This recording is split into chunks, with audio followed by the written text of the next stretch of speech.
तीन बहनों की लालची भाभी। करिश्मा, रेशमा और मनीषा तीन बहनें हैं। उनका एक भाई भी है, मयंक। मयंक अपनी बहनों को बहुत प्यार करता है, लेकिन मयंक की पत्नी सविता इस मामले में मयंक से बिल्कुल ही अलग है। वो अपनी ननदों का जितना बुरा कर सकती है उतना बुरा करती ही रहती है और अपनी ननदों पर हुक्म भी चलाती है। करिश्मा, करिश्मा, तुमने अभी तक नाश्ता नहीं बनाया?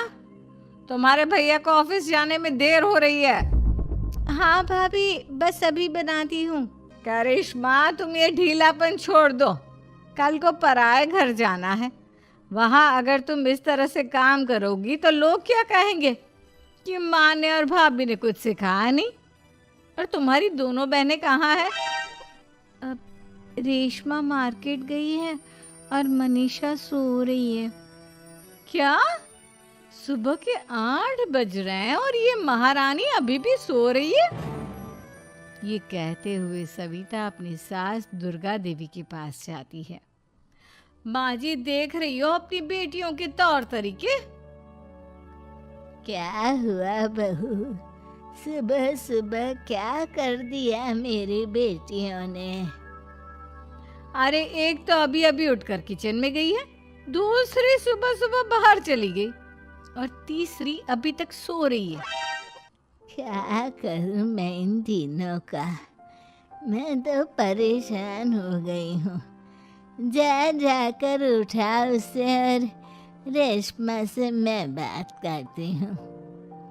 सविता सीधा मनीषा के कमरे में जाती है और उससे कहती है, महारानी जल्दी उठो, सूरज सर पर आ गया है। भाभी, थोड़ी देर और सोने दो ना, मैं रात को लेट सोई थी। वो क्या है ना, यूनिट टेस्ट चल रहे हैं। शराफत से उठती है या नहीं, या फिर पानी की भरी बाल्टी डालूं तेरे ऊपर? नहीं नहीं भाभी, मुझे बिस्तर में नहीं लाना, उठती हूँ मैं। मनीषा जल्दी से उठकर बाथरूम में चली जाती है। सभी आराम से बैठकर नाश्ता कर रहे होते कि तभी रेशमा बाजार से हाथ में सामान लिए आ जाती है। रेशमा को देखते ही सविता उस पर बरस पड़ती है। लो, आ गई महारानी। ऐसा भी क्या सामान लाना था जो सुबह आंख मलते ही बाजार की तरफ रवाना हो गई? भाभी, कल आप ही तो चीख रही थी कि घर का सारा सामान मुझे ही लाना पड़ता है, घर में किसी को भी किसी काम से कोई लेना देना नहीं है। अब मैं बाजार जाकर सामान ले आई तो आपको इस बात से भी तकलीफ हो रही है? देख रही हो माँ जी, अपनी बेटी की जुबान कैंची से भी तेज चलती है। और मयंक, आप तो कुछ कहेंगे नहीं अपनी लाडली बहन को? रेशमा, अपनी भाभी से ऐसे बात नहीं करते। चलो माफी मांगो। भैया, मैं क्यों माफी मांगू?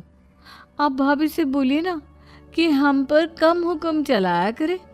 हम इस घर की बेटियां हैं और आपकी पत्नी की ननद है, नौकरानी नहीं। लो, कर लो बात। इनकी भलाई के लिए कुछ भी बोलो तो इन्हें बुरा लग जाता है। इस घर में यही इज्जत है मेरी। देख लो माँ जी, आपकी बेटी किस लहजे में मुझसे बात कर रही है। सविता वहाँ से चली जाती है। मयंक को बहुत गुस्सा आता है, वो भी वहाँ से चला जाता है। फिर करिश्मा रेशमा को समझाती है। रेशमा, तुम्हें भाभी से माफी मांग लेनी चाहिए थी ना। लेकिन दीदी, मैंने कुछ किया ही नहीं, तो मैं माफी क्यों मांगू? हाँ करिश्मा दीदी, रेशमा दीदी जैसे ही घर में आई भाभी ही उन पर चिल्ला रही थी। हाँ, मैं मानती हूँ कि गलती भाभी की थी। मैं तो इसलिए बोल रही हूँ कि भाभी ने माँ को तो पूरी तरह अपने वश में कर लिया है। वो हमारी बात सुनती ही नहीं। मयंक भैया हमारे लिए हमेशा खड़े रहते हैं, इसलिए उनकी बात का मान तो तुम्हें रखना चाहिए था ना। कोई फायदा नहीं दीदी, कुछ दिनों की बात और है, भाभी उन्हें भी हमारे खिलाफ भड़का देंगी। फिर वो भी माँ की तरह हमारी किसी बात का विश्वास नहीं करेंगे। इसी तरह सविता अपनी तीनों ननदों को किसी न किसी बात पर परेशान करती रहती थी। एक दिन मयंक अपनी तीनों बहनों के लिए गिफ्ट लाया। करिश्मा, ये तुम्हारे लिए हार का सेट, रेशमा तुम्हारे लिए सुंदर सी ड्रेस, और मनीषा तुम्हें किताबें पसंद है ना, तुम्हारे लिए किताबें लाया हूँ। थैंक यू भैया। थैंक यू भैया। थैंक यू भैया। करिश्मा, तुम्हारा नेकलेस कितना सुंदर है, ये भैया कहाँ से ले आए होंगे? मैंने भैया को 3 दिन पहले फोन पर ये डिजाइन दिखाया था और आज भैया ये ले आए। सविता तो अपनी ननदों के गिफ्ट्स देखकर जल गई और करिश्मा का नेकलेस तो उसे भी बहुत पसंद आया था। अपनी बहनों के लिए कितना अच्छा नेकलेस लेकर आए हैं, मुझे कभी कोई गिफ्ट नहीं दिया। मैं आज ही ये हार चुरा लूंगी। रात में सविता करिश्मा का हार चुरा लेती है और इसी तरह उसे अपनी ननदों की जो भी चीज़ अच्छी लगती वो उसे मांगती नहीं, बल्कि रात के अंधेरे में चुरा लेती। इसी तरह दिन बीतते गए और सविता ने मयंक के दिल में भी उसकी बहनों के लिए नफरत पैदा कर दी। एक दिन मयंक ने करिश्मा और रेशमा के लिए रिश्ता देखा और ये बात उसने घर में सबको बताई। माँ, करिश्मा और रेशमा के लिए बहुत अच्छा रिश्ता आया है, वो लोग कल इन्हें देखने आ रहे हैं, आप और सविता मिलकर सारी तैयारी कर लेना। ये सुनकर करिश्मा और रेशमा खुश हो जाती हैं, लेकिन सविता सोचती है अगर इन दोनों बहनों की शादी हो गई तो घर और बाहर का काम कौन करेगा? मनीषा तो एक नंबर की कामचोर है, उससे तो किसी बात की उम्मीद लगाना ही बेकार है। मुझे इस शादी को रोकना होगा। अगले दिन सभी लड़के वालों के स्वागत की तैयारी करने में लगे होते हैं। तभी मयंक अपनी बहनों से आकर कहता है, तैयार हो गई तुम दोनों? देखो, दोनों लड़के बहुत अच्छे हैं, मैं कोई कसर नहीं छोड़ना चाहता, इसलिए तुम उनके सामने अच्छे से बिहेव करना और अपनी भाभी से लड़ने मत लग जाना।